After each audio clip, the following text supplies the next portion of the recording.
Hola, este es un podcast que ustedes han tenido bien pedirme sobre la Constitución, la tan aclamada Constitución de 1979. Además, en los comentarios, ustedes tuvieron a bien comentarme que haga un proceso extensivo hasta la llegada del régimen fujimorista. Comencemos. Lo primero que debemos tomar en cuenta es que la Constitución de 1978 gana por más del 60% el APRA, y hay que recordar que el APRA de esa época no es el APRA de hoy día, puesto que todavía no había caído el aclamado muro de Berlín, todavía no había caído la Unión Soviética, y ese APRA estaba muchísimo más ligado a la izquierda de lo que era hoy. Para eso, Víctor Raúl Haya de la Torre, en un gran discurso muy recordado en el campo de Marte durante la dictadura militar, ahí en el dato relevante, él, entre todas las cosas que puedo haber comentado, es que estaba de acuerdo con la revolución del gobierno militar, pero, ahí viene el pero, con una única excepción, que no había sido hecho en democracia, pero para él todas las reformas, todas las expropiaciones, todas las nacionalizaciones, todo estaba bien. Entonces, ahí es cuando se comienza con la tan aclamada Asamblea Constituyente.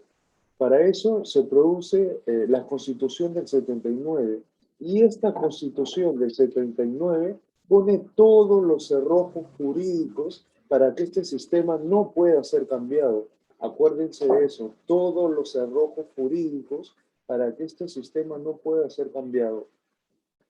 ¿Qué significa ello? Que los monopolios del Estado, ergo, las grandes corporativas agrarias que había en ese momento, y cómo no recordarlo, la banca de fomento, todo en su efecto estaba aproximado para una constitución de corte que socialista, puesto que si es que nosotros nos remontamos de manera concreta, hay tres artículos que le dan al Estado la supremacía. Uno de ellos es cuando promulga el rol que debe tener el Estado. El segundo, la facultad de intervenir en prácticamente todas las áreas de la economía. El tercero, que es lo más preocupante, que lo que el Estado juzgue conveniente lo puede expropiar. En este caso, como nosotros ya estamos viendo, hasta estos momentos, absolutamente todo estaba intervenido. Entonces, esta constitución, eh, el gobierno militar no le da a la Asamblea Constituyente del 78 ni las facultades legislativas, absolutamente nada. Solo pueden hacer la constitución, más no, ahí viene el dato relevante, no pueden legislar. Entonces, ahí también entran los medios de comunicación, puesto que estos también habían sido expropiados. Y eso la gente, como al día de hoy, no se enteraba absolutamente nada, porque aquellas partes del debate constitucional de las cuales no conviene, esta dictadura militar lo ocultaba. Bien, ante ello llega a las elecciones del 80. El Perú regresa a lo que es la democracia, o bueno, lo que quedaba de ella. Ante eso gana Acción Popular, y recordemos que Acción Popular se alía ¿con quién? Con el PPC. Y todo mundo suponía que el gran arquitecto Fernando Belaúnde Terry iba a enfrentarse con ese monstruo, ese terrible y abominable monstruo creado por la dictadura militar. Y ahí es donde sus colaboradores, que era toda la izquierda en las universidades, tipo Pedro Franque ahora con el lapicito, con el Amauta, disque Amauta Castillo, se unieron. Gente como quizás lo más antiguo recordará el Marco Delgado, o la gente de la Cato, de la ex Pontificia Universidad Católica del Perú, el tan aclamado Hans Jaworski. Eh, la Católica, como hasta el día de hoy, centro de caviares, suministra muchísimos cuadros. Jaime Cisneros, por ejemplo, que era director de esa prensa expropiada, eh, también se une. Y lo que es peor, toda la disque intelectualidad, todo ese cuerpo falígeno de funcionarios que controlan al Estado, estaban intactos y entran a los partidos democráticos. En 1980, los partidos democráticos caen en la tentación de por qué vamos a reformar si supuestamente, en teoría, y como ellos comentaban en la práctica, si hemos encontrado un pesebre por el cual ellos podían comer eternamente, los famosos eh, burócratas de escritorio, esos que viven de la teta del Estado, porque los que no van al Congreso, los que no son elegidos democráticamente, los que no están como ministros, tanto porque no tienen la capacidad ni el talento político notorio, se van como directores o agentes de las empresas públicas, estos gigantes entes de distribución. Es ahí donde Belaunde no privatiza absolutamente nada, no simplifica nada y la gente de Acción Popular se reparte sobre ese gigantesco Estado. Ahí es cuando culmina Belaunde con una, recordemos, ¿cómo culmina Fernando Belaunde Terry? Con una inflación atroz. Su partido saca en las elecciones del 85 eh, por promedio el 4%. Ahí es donde este pierde, como ahora el Partido Morado, su inscripción electoral. Ahí es donde gana la cárcel el Partido Aprista y Alan García, como él mismo ha reconocido de manera hidalgamente, en vez de revertir ese proceso, lo profundiza, porque como él bien dice, yo quise hacer lo mismo que Velasco, no quise continuar con lo de Velasco, pero lo hice. Era el APRA antes de la caída del muro de Berlín, era el APRA antes de la desaparición de la Unión Soviética, era un mundo que estaba muchísimo más a la izquierda que lo que es hoy en día. Y lo que es peor, la gente más joven ni siquiera se lo puede imaginar. Entonces, evoquémonos en este gobierno prista, el cual termina siendo casi 7.614 de inflación acumulada, un horror, y para el año 90 hay un grueso en los muertos, como lo ha reconocido la tan vapuleada Comisión de la Verdad y Reconciliación, que era casi 30.000 muertos entre el periodo 80 y 90.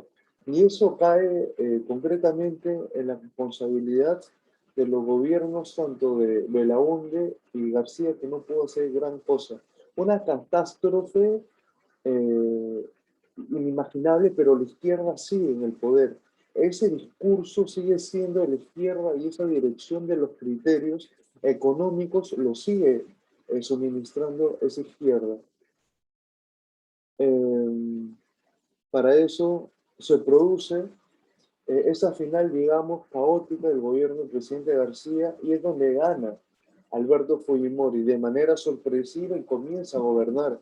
Ocurre que antes de irse, el presidente García trata de nacionalizar la banca, bueno, lo que quedaba de ella, porque ya él, por lo menos el 75% ya había sido estatizado por Velasco, o sea, el Interbank, el Continental, todo eso era del Estado, pero había bancos sumamente pequeños y que habían crecido porque, bueno, eran más eficientes que la banca estatal, como es el Banco de Crédito del Perú. Por ejemplo, Dionisio Romero Padre hizo toda su riqueza a través del gobierno de Fujimori. Entonces, como nosotros estábamos comentando, el presidente García trata de expropiar lo que queda de la banca y eso fue como se dice coloquialmente en el argot peruano, es la gota que derrama el vaso, porque la población ya no pudo resistir más y sale de manera constitucionaria a las calles. El Perú se polariza radicalmente, es como lo que va a suceder si es que Castillo no se proclama, toda esta progresía del Grupo de Puebla, del ALBA, va a tomar las calles, pero bueno, retomemos. Y surge ahí una visión de las cosas que había sido o comenzado a ser trabajada a partir del 78, porque por un lado encontramos el que fue candidato a la presidencia de la República, que es la figura de Hernando de Soto, y su aclamado Instituto de Libertad y Democracia, para que luego llegue la figura de Mario Vargas Llosa. Y este se suma a la protesta de la expropiación de la banca, de tal manera que esta expropiación de la banca produce casi una reacción, digámoslo así, visceral de rechazo de prácticamente todas las clases medias peruanas. Y ahí es donde surge pomposamente la figura de Vargas Llosa. Vargas Llosa como candidato a las elecciones del 80 contra el candidato del presidente García, que es Alba Castro, prácticamente ahí la izquierda me parece que fue la figura de Henry Pitts, siempre tiene resultados significantes porque nunca ha querido confiarle a la izquierda marxista su destino, esa es la verdad. Bueno, eso es en aquel tiempo, porque ahorita con la figura del camarada Cerrón, que es el poder bajo la palestra, un Diosdado Cabello, el que maneja los hilos, ya, retomamos. Entonces ahí es cuando solo lo lograron ellos uniéndose a esa dictadura militar que yo ya les había comentado, Juan Velasco Alvarado. Solo así lograron dominar a los peruanos, porque los peruanos nunca les habían dado el voto. Entonces ahí se da un binomio, la figura de Alba Castro contra la figura de Vargas Llosa, y esa es la apariencia al comienzo de la elección, pero naturalmente Alba Castro, que es el representante de un gobierno desgastado, y ahí es donde hay una enorme sinergia detrás de la figura de Vargas Llosa. Pero cuando parece que va a ganar las elecciones, surge un candidato medio extraño, que es Alberto Fujimori, que se pasea en un tractor y promulga un eslogan: honradez, tecnología y trabajo. El cambio sin el cambio. Y entonces él propone el no shot, o sea, le dice a la izquierda que él sí lo va a escuchar. Entonces, Vargas Llosa profundiza en sus tesis liberales, tal vez sin tomar en cuenta las sensibilidades que en el Perú en las últimas décadas habían creado las izquierdas. Y entonces, cuando se llega a la primera vuelta, quienes quedan son Vargas Llosa y Alberto Fujimori. Entonces, para ir a esta segunda vuelta, Alberto Fujimori ha superado previamente a Alba Castro, y para la segunda vuelta todo el aprismo y toda la izquierda se junta en un solo bloque, en una sola consigna unitaria, y les dice que hay que votar por Fujimori. A ellos, ya porque piensan que el discurso de Fujimori es lo que les va a permitir permanecer para el control del país por lo menos en unos 5 años más. Son como una pulga que necesita un perro, porque como pulga no gana ninguna elección, lamentablemente hasta ahora, con este Castillo. Pero en ese entonces gana, pero no cambia inmediatamente Fujimori su gabinete. Lo compone nuevamente de gente progresista, que hoy conocemos como progresista, antiguamente como caviar, es izquierda parásita, como era de verse. Entonces, los primeros meses sigue en caída el gobierno de Fujimori.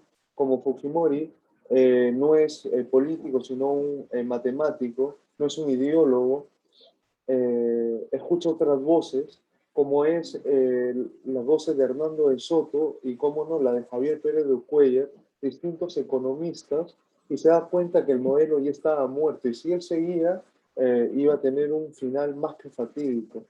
Entonces, ahí ocurre que todas las medidas y las tesis liberales de Vargas Llosa lo acopla Alberto Kenya Fujimori, y bueno, la historia es así. Ha sido un gusto, hasta otra oportunidad. De ahí voy a hacer muchos más especiales, y gracias.